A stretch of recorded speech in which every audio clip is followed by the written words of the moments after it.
Hello, I'm Danny Boyle. I wanted to talk to you about 28 years later. It's shot in a format 276, which is wide, and it's a peripheral vision thing. We're going to talk about why we chose that format and why we want you to see it in a cinema in that format.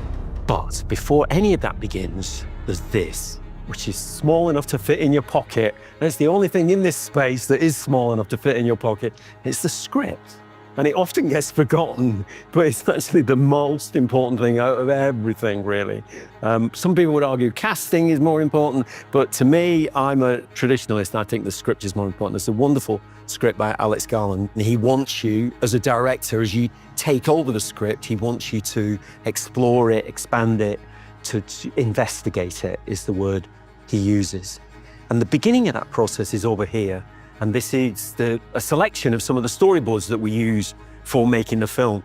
And this is where you begin to expand. You get to actually describe some of the images you're imagining in Alex's script. The importance of another huge element in the making of a film like this, which is location work. So we drew up this image, which is described as the top of the hilltop, where a character called the Alpha arrives. And on location, we're able to shoot without any digital manipulation at all. It's a pure image that's available to us where we shot. We wanted the landscapes that we use to be as pristine as possible, because for 28 years, there's been very little human activity across the UK. So the fields are undisturbed, untended. And you'll see in this that in order to achieve that, we used drones to shoot so that there was no footprint at all. So the guy who's recording this on a Ronin is leaving a footprint. His feet leaves footprints. It's just inevitable. And crew tend to, it's always a problem filming on beaches or in snow.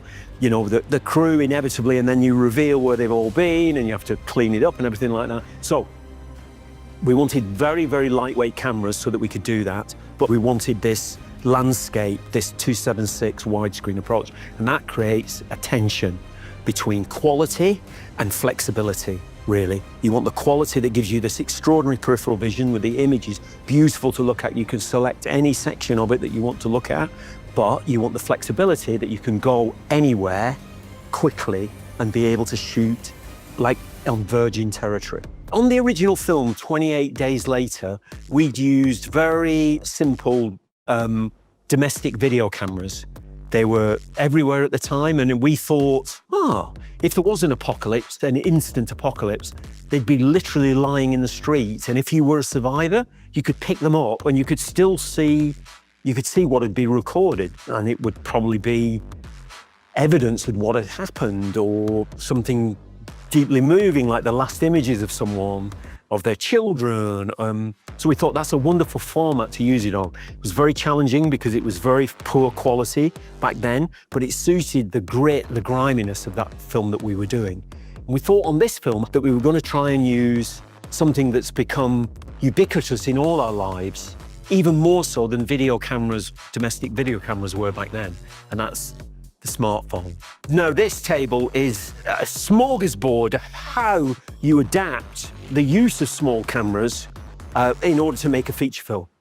Because you have this enormous tension between the ambition of this widescreen format and a small device, highly flexible, very little footprint that you can move around very easily with. You need a great cinematographer in order to bring those two tensions together. The wonderful Anthony John Mantle is here as well. Come in, Anthony. You can talk us through some of these. I had to kind of spread this out and work out how to guarantee you imaging that was good enough for the film and also reckless enough and unusual enough. And we ended up with a gadget like this that, even though it is very simple, my dear focus pullers can still control the image if they need to, and there's an anamorphic front lens on it, which gives a spectacular spread of imaging for the cinema. And that's the consumer system that we use. We had to switch off stabilizing, which meant I had to work out a way of holding this so it didn't wobble around and shake up and aggravate either Danny or the whole image as such. So we use gimbals of different kinds. This is the second version, which is called the it's still very light, doesn't weigh a thing, called the adapter version, which is a combination of the smartphone, an intermediate stage, which converts this sensor into an imaging sensor capable of receiving a PL lens. That means a mainstream lens. Could be any lens. Could be a lens as big as that or small as this, anamorphic or spherical, with filters, with matte boxes, with stability, with focus control, with basically the control you need for some shots in a English summer in Newcastle or Northumbria, where the light tends to fluctuate 7 stops in 7 minutes, and that's what we have to deal with when we're shooting. So we're out in the wilds with these tools. They come with, eventually when we finished prep, we had capability, focus capability. We had telescopes that was one of the most recent additions to our package, which is basically, again, a smartphone upon which we place a telescope the size of a car. And that was very difficult to use, but fun to use. We had droning.